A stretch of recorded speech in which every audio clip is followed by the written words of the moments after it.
Hello, and a very warm welcome to today's LinkedIn Live with Lynnaire. I'm your host, Lynnaire Johnston, and it is my pleasure to be talking today about LinkedIn tips, trends, and new ideas based largely around the new features that we've seen here on LinkedIn this year. Thank you so very much for joining us, and it is a delight to see so many lovely people already watching our live event. And a special shout out to David Cause, who says he's in the front row with a notepad. So I'm hoping, David, that you'll find lots to take notes about today. Thank you for your enormous support of our events. Also, a shout out to my team. I'm very grateful to have the fabulous assistant of Cher Ferguson, who runs these events for me, and also to Gillian Moore, who's the person who made sure that you got invited to today's event. So thank you both very much for everything that you do for me and for us. Now, if you have any questions during my presentation today, please do just put them in the comments and I will answer them once I've finished sharing with you the ideas that I want to talk about. But if you're joining us for the first time, let me just give you a bit of a brief update or an outline of who I am to be talking to you about LinkedIn. Well, I'm a New Zealand-based LinkedIn trainer, strategist, coach, content marketer, and I'm the founder of the Linkability.biz site, which I'll tell you more about in a little while. I'm also the author of Linkability for Powerful Strategies to Maximize Your LinkedIn Success, which Book Authority has ranked as one of the best books of all time about LinkedIn, and the co-author of Business Gold, Build Awareness, Authority, and Advantage with LinkedIn Company Pages. I work with my team to help small business owners and people who work as solopreneurs and freelancers, coaches, to help them to build their visibility, enhance their credibility, and achieve their professional goals using LinkedIn. I hope that you'll find today's presentation useful. And as I say, please do add anything to the comments or the questions as we go along if you would like me to talk about anything specific. So here's what we're covering today. Now, there have been more than 140 new features, updates, and changes to LinkedIn this year, which is an eye-watering number. I'm sure you'll agree. So because I don't expect that you'll want to be sitting here for the next 5 hours with me talking about these things, I've decided to concentrate on just 5 main areas. Talk about the new features and how they relate to us in our LinkedIn work and the best ways that we can use them. So we'll be starting off by talking about profiles, then we'll move on to the algorithm briefly. We'll talk about AI too, and then some things about content that you might be interested in. And finally, something new to do with notifications. That's a very new trend or idea that I would like to just share with you. So let's start with the profile. Now, there have been major changes all through profiles this year. There's no question that it's been a very, very busy year in that area. But I want to concentrate on 3 main areas with some sub areas in between. So the featured section, which you'll probably know sits at the top of your profile and is very visual.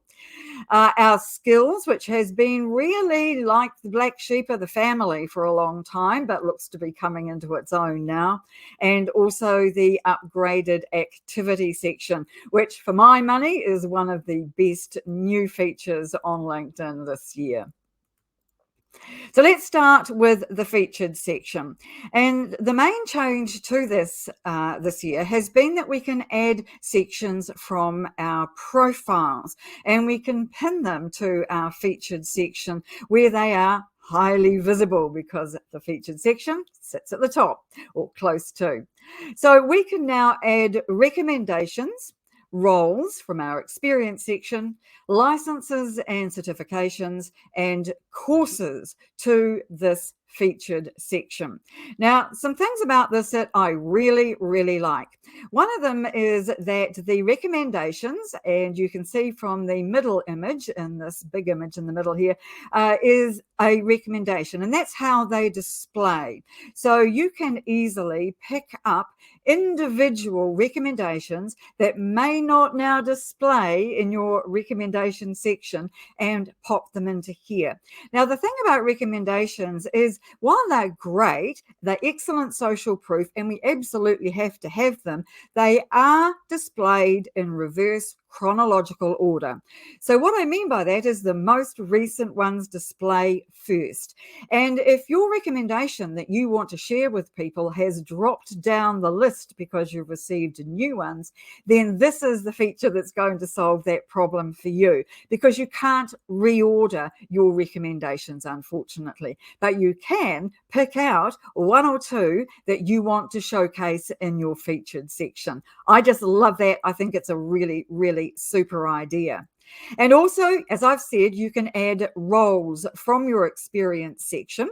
And the reason I think that that's a good idea is if you've got a role that goes back quite a long way, but it doesn't display very easily or people can't see it in your experience section because other roles have superseded it, then this is a good place to put it too. Now, that's not going to apply to everybody, of course, but it might apply to you.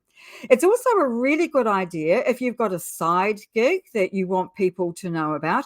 And a lot of people do more than one thing at once these days. They might have several different things that they are doing. They might be fully employed, but have a side business they do at nights and weekends. And that's a really good place to add this, provided your employer is okay around that.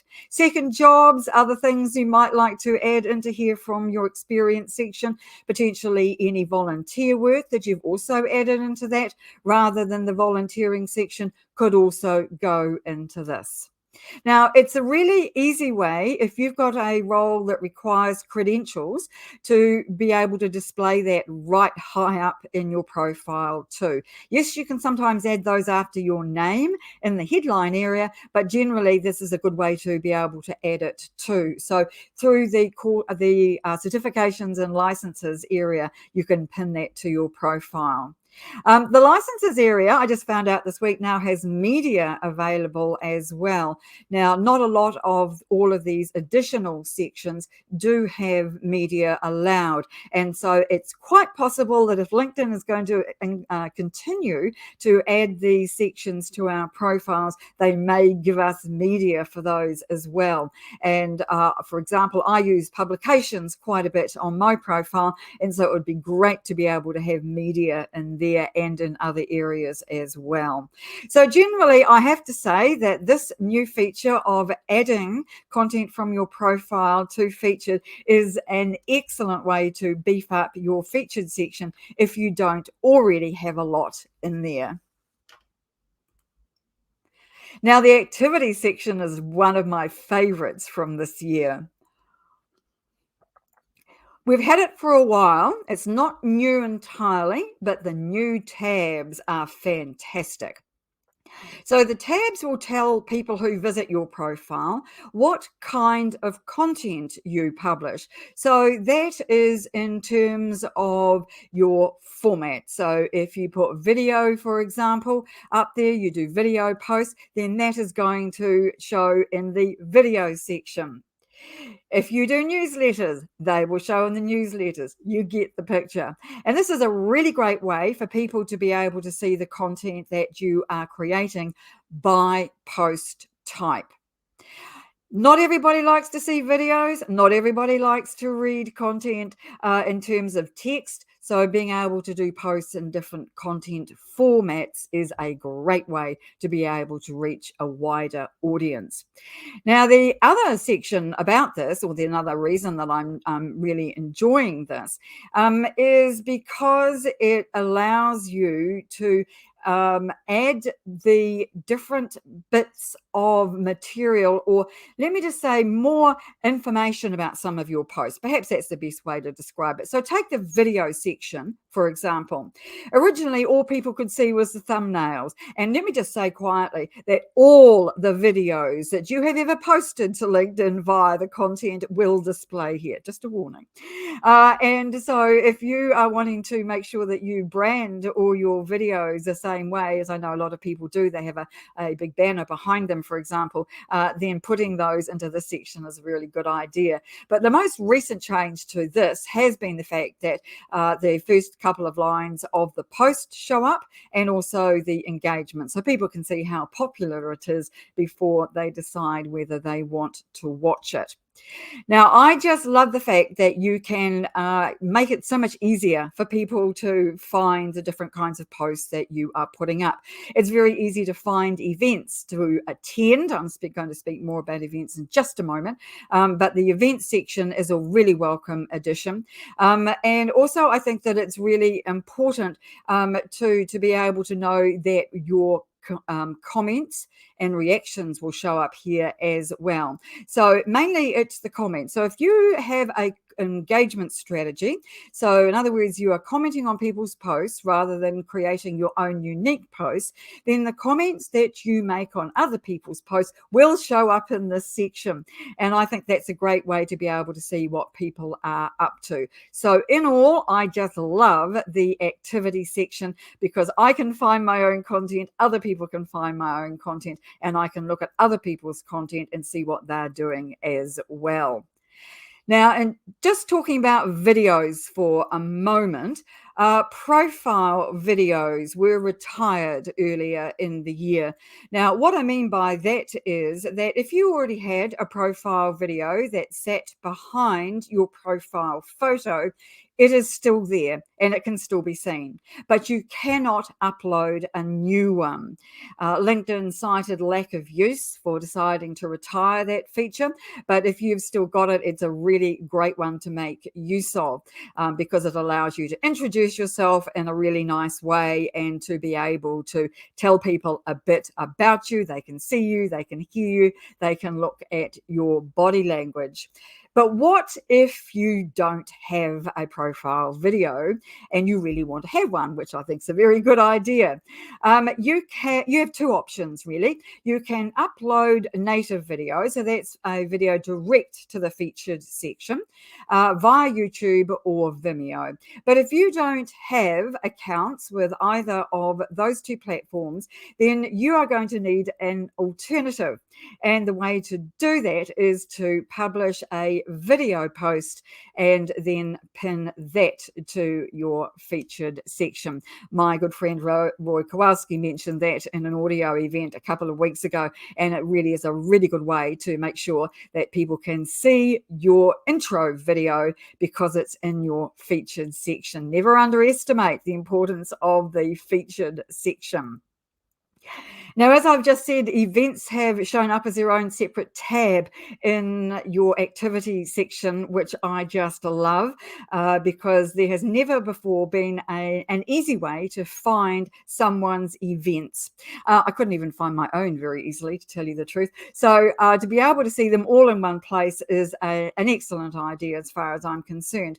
So your previous events and your future events that you have got loaded up to LinkedIn will display in this section, and they just sit there, remain there in perpetuity. So this is a really good way for people to see what events you're running, how often, and the kind of things that you are covering. So events to me are one of those excellent features that people are not making enough use of. With audio events and LinkedIn Lives, there's plenty of opportunity either as individuals or as companies to be able to have new events. And it was one of the particular marketing trends that the recent HubSpot marketing report talked about, video as being important in marketing. So if you're not yet using events in your marketing, may I suggest that you look into it and see if it's something that you'd like to do. And if you've got any questions about how you might do that, do get in touch with me. I'm always happy to talk about our own experience on that. Now, why should you have events on LinkedIn? Because it will help you reach an entire entirely new audience. We're always amazed at the people who turn up to our audio events and our LinkedIn Lives, people that we haven't had much to do with before. So it is really a great way to be able to reach out to new people. Also, what I'm really enjoying about events, as you can see from the number inside these red circle, is that the posts about events are getting some really good reach on LinkedIn. They didn't for a while, but now they do seem to be. So posts are really good for this, because when you put up an event, you have an immediate post about it. It comes with the event. And then on the day of the event, a few hours beforehand, the post reappears with the event again. And so you don't even have to do anything about that. That's automatic. So I'm really enjoying the fact that LinkedIn now seems to be doing a lot more to help events to get the reach that they really should. The next section I want to talk about today is skills. As I said earlier, skills have been regarded for quite a while as the black sheep of the family. They didn't really seem to do much. People didn't seem to really understand what they were for. Understandably, they didn't understand it because it really wasn't very clear. But now LinkedIn seems to be putting more store by skills and giving us an increased number of places on our profiles where we can put them. So if you look at this list here of the different places that you can now put skills, you can see that that really does mean LinkedIn is expanding this rather dramatically. The main one of these to be aware of is adding it to your About section. Now you can add 5 of the skills listed in your skills section to this section here. When you're adding skills to other areas of your profile, you can have a lot more. There doesn't seem to be a limit, but you don't want to have too many, just saying. You just want to have a good number that people can see that are relevant to that particular role, volunteering, honours and awards, etc. So 5 skills in the top area of your profile in the About section. Now, I was listening to a really good LinkedIn Live yesterday with Gillian Whitney and Kevin D. Turner. And in it, Kevin was talking about skills and their importance. And I want to share something with you that I thought was really valuable. He was talking about the fact that LinkedIn is at heart a database. And where skills come into their own is if the skill that you have listed on your profile, remember you can have a maximum of 50. If it's listed as part of the database, then you will come up more highly in searches for that particular skill. Now, he talks about skills as having market value. And by that he means that when you start to type in a new skill that you're adding to your skills section, if in the drop-down menu, when you start to type it, the skill that you want to add is listed, then that means it's in LinkedIn's database. And that means it's going to help you get seen more. And so any skill that you add should be included in the LinkedIn database. Now, I thought that was really valuable. He also said to remove any skills that are no longer relevant to you, even if you have got lots of endorsements on those skills, which I found hard to do, but I went ahead and got rid of a couple that had lots of endorsements because they were no longer relevant to what I am doing. So I think that skills are really important for us to be thinking more clearly about and putting more time and attention into. And so really do think about what you have got in your skills area. If you haven't got many endorsements, then reach out to people, give them endorsements and ask them for endorsements in return. That way you'll be seen to be endorsed by others who may well have endorsements for that same skill, which again helps you get found in more and more searches. So I think skills are something we all need to be paying a lot more attention to. Now, let's move on to the algorithm. Now, this one's a bit of a minefield, I don't mind admitting, because LinkedIn never really says a great deal publicly about its algorithm.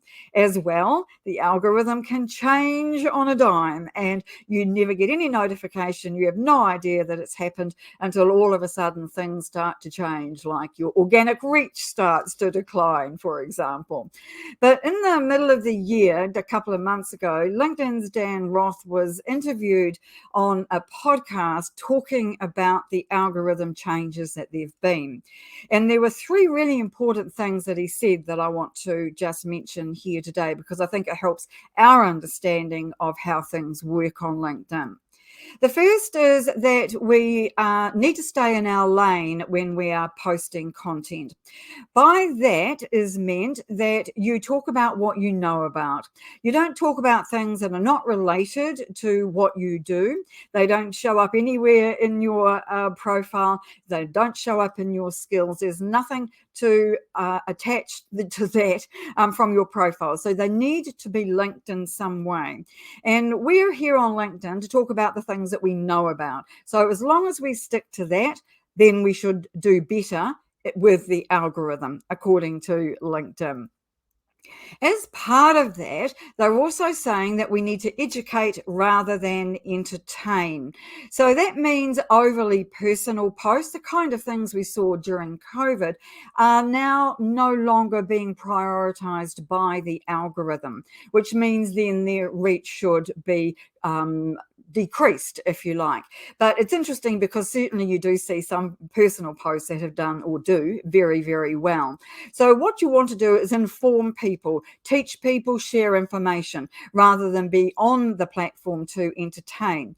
Now, there are some exceptions to this, and one of those is a gentleman called Dave Officer, who's a graphic designer, and he's able to combine the personal or the entertainment value of his posts with sharing information about his graphic design skills. He's very funny, he's very clever, and if you haven't yet followed Dave Officer, might I just recommend that you do. He's very, very good.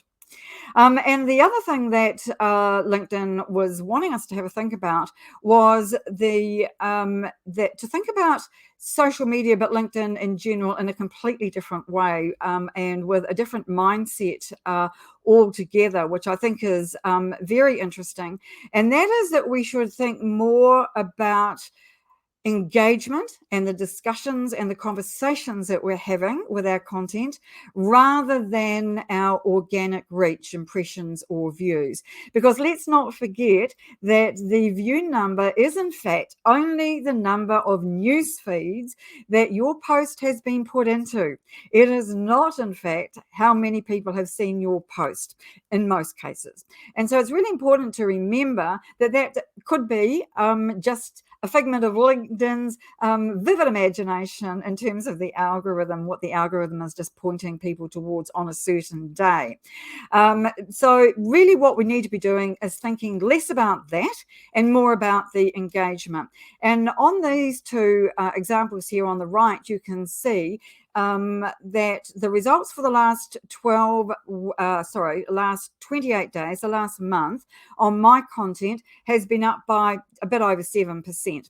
So that is the views on the content. But at the same time, and for the same period of time, the engagement has doubled. It's at 15%. So there's a bit more of a disconnect, I'm thinking now, between our views and the engagement. And so my suggestion is to think more about engagement and the conversations that you want to have with people on your content when you post it. I think that's really important, but it's also very important to remember that the algorithm, as I say, can change dramatically very quickly.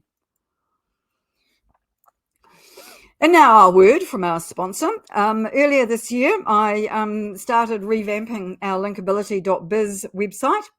And we now have it up and online and available with more than 200 pieces of brand new content. There are videos, articles, documents, interviews, podcasts, you name it. All our LinkedIn Lives and webinars are there as well. And it is designed for people who are starting out on LinkedIn, as well as those who have been here for some time. Now, I'm updating this on a regular basis, and quite a number of the articles in there that you'll see are things that I am talking about today. And because LinkedIn is changing so rapidly, I'm going to be continuing to upload those at a fairly rapid pace. Now, if you would like to check it out, please do. It's free for 7 days. You have access to all the content for that length of time, during which I'm hoping that you'll see that it's going to give you lots of information and ideas for achieving your professional goals. So that's linkability.biz. Please do check that out. Moving right along now to AI, and LinkedIn has given us quite a number of new features that are based around AI this year. Now, it has come as a surprise, but it shouldn't be, because LinkedIn is owned by Microsoft, which owns ChatGPT. So there are quite a few new features around AI. Some of them are in the premium area. So that means that is a paid service. So if you don't have a premium or above account, you won't have access to these features, unfortunately. Well, at the moment, at least. There have been quite a lot of new features this year just for premium members, and that's because LinkedIn is wanting us to upgrade our accounts to premium. So it's making it more valuable to those of us who are heavy users of LinkedIn. So what this particular feature does on your profiles is it allows you to what they call enhance it. So you can use the recommendations that are suggested to you for your headline and your about section, decide whether you like those, whether you don't, and then make changes accordingly. The same is true on posts. Now, I don't have this yet, but this offers different prompts to get you started with your post and your content. So it's something that you could use potentially to generate ideas for your post and then for you to play with before you upload it. And the third area that is interesting is that now we can use AI to draft a message. Again, I don't have this feature yet, but I can see that that could be used very well or very badly, because as you're probably aware, with AI, there are some definite fish hooks. And you really do need to use it just to generate ideas and then edit it to your own voice rather than just using the content or the text that it comes up with. Often the text is very generic, it's very repetitive, it doesn't sound personal, there's no personality in it, and it just won't sound like you. So make sure you do edit whatever it suggests and turn it into something that really does sound like you. And the other thing, of course, that we have heard a lot about this year is that AI is not entirely accurate. And so you would want to make sure that your facts are correct if it is showing up facts for you in the content that it has suggested. Now, there are also quite a number of new features related to job hunting and recruitment using the AI as well, which I'm not going to go into today. Let's move on to content now.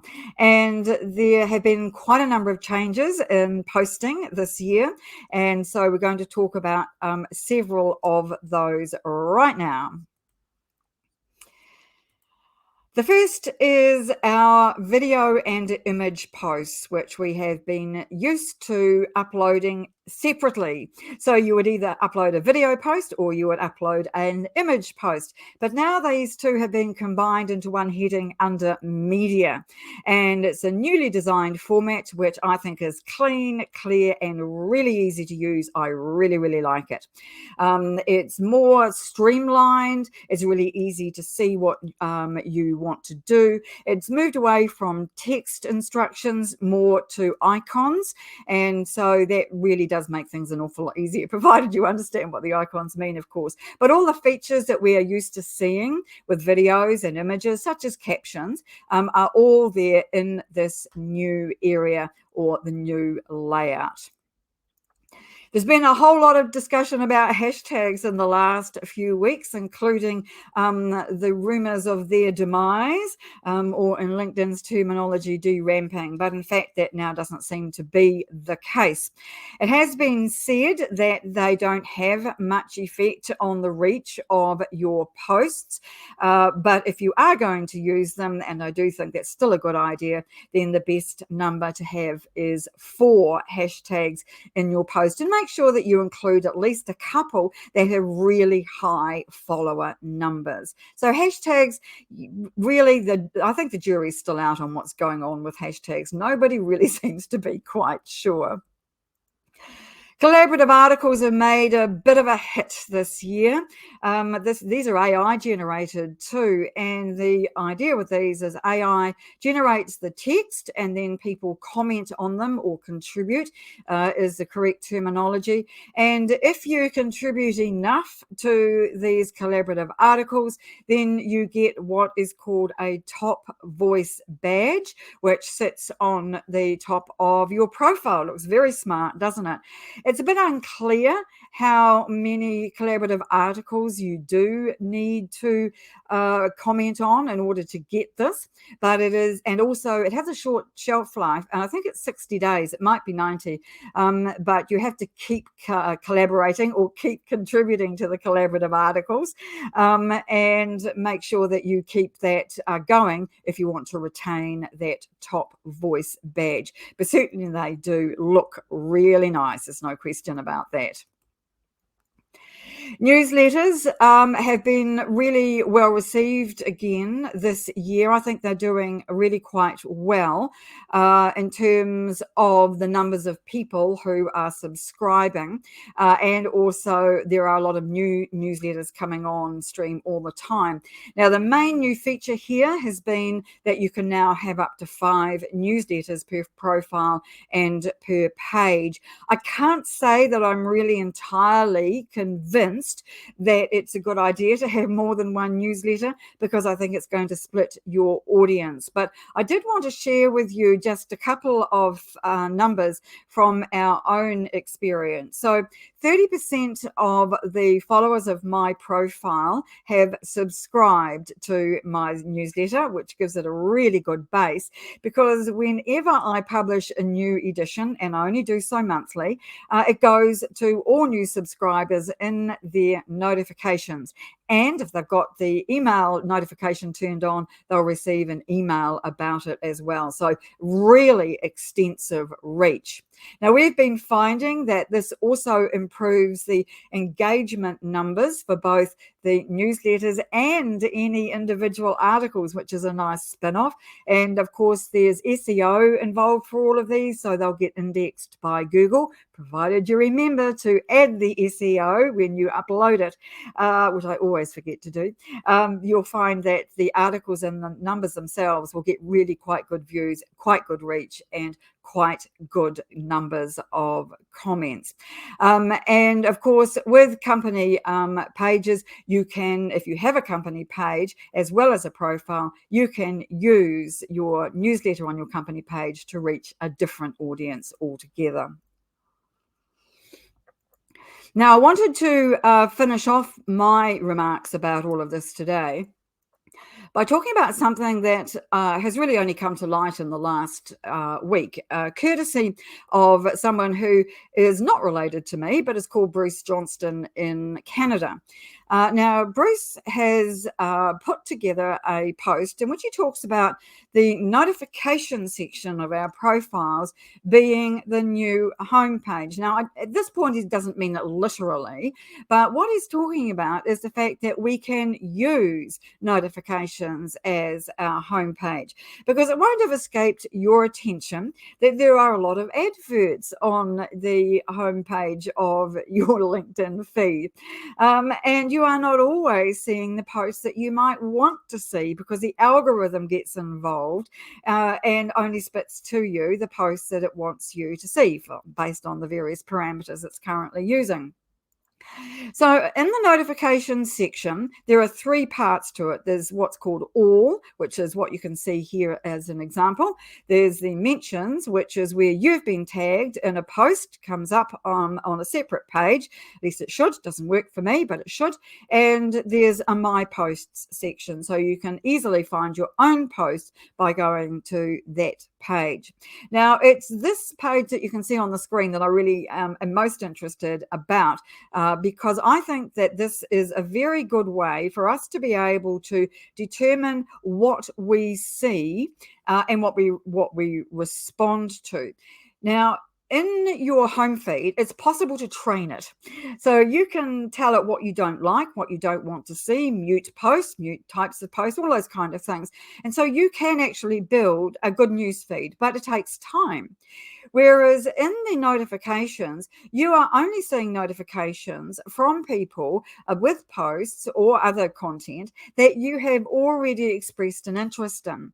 And that might be by clicking the bell under the banner on their profile. It might be by having engaged on their posts previously.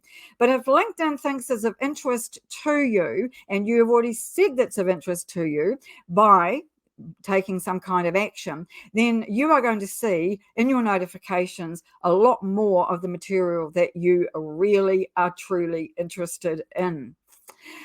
So I think that you can train this in a way to share with you the kind of material that you want. So you can you can mute conversations or posts or types of posts that you don't want to see. And best of all, you don't see any adverts. And to me, that is a really good way to do it. And I'll just whiz back to this one again because I really like the layout of this. It's really easy to see what's in the post. It's very easy to see where somebody has reacted or responded to one of your posts.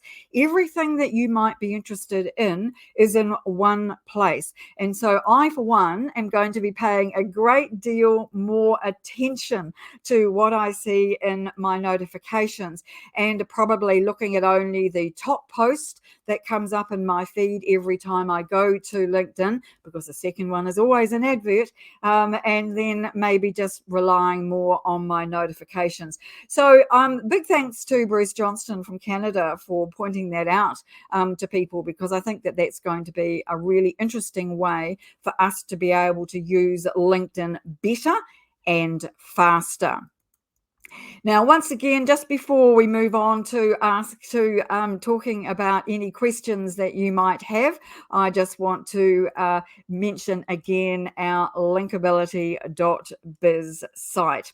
So this is our new subscriber site. It's free to try for 7 days. And as I say, a lot of the content that I've been talking about here today ends up in there. And often I'm talking about things that are happening on LinkedIn there first.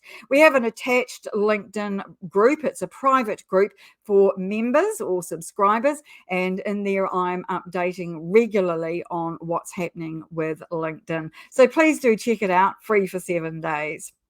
All right, if you're not connected to me or you don't yet follow me, unlikely as that might be, please do reach out and connect. Say you're on today's live or follow me for all my content. And if you ring the bell, it'll show up. I'll show up in your notifications as well. All right, so then that's it. Let us move on to our questions. And I am just going to go here. And I'm going to bring up the first question here from Royce. Hello, Royce. Can you reorder the tabs in the activity section? Now, I don't think you can. So if you want to move comments ahead of posts, no, you can't reorder them. But as far as I'm aware, you can decide which is the tab you want people to see when they first go to the activity section. Now, the only thing is I'm not quite sure how you do that. I did that recently on somebody's post where I wanted to see their newsletters, probably Kevin Turner, I imagine, and I wanted to see his newsletters first. And so I suggest that you have a look at the activity section and just see whether there is anywhere in there that allows you to see that particular type of format for a person. Sorry, I don't know more about that particular one, and it's something that I really should have looked at and been more clear on. So apologies for that. Suggested total skills, 50. No equivocation, 50. Kevin D. Turner said that on this LinkedIn Live with Gillian Whitney yesterday. The main point here is to make sure that all of the skills that you do choose are, in fact, on the LinkedIn database. So again, the way you do that is when you start to type your skill in, make sure that it comes up in the list drop down menu, and then you can make sure that it is you choose one that is in fact on that list. And one final question from our friend Wayne Alexander. Are captions really necessary on videos on LinkedIn? Again, no equivocation, yes. LinkedIn now allows you to have captions, or gives you the option for captions when you're uploading a video post. But if you are putting videos anywhere else, you should also have them. LinkedIn Live adds them automatically, but fortunately you can turn them off. Anywhere else, you also need to have them. Right. That's it from us today.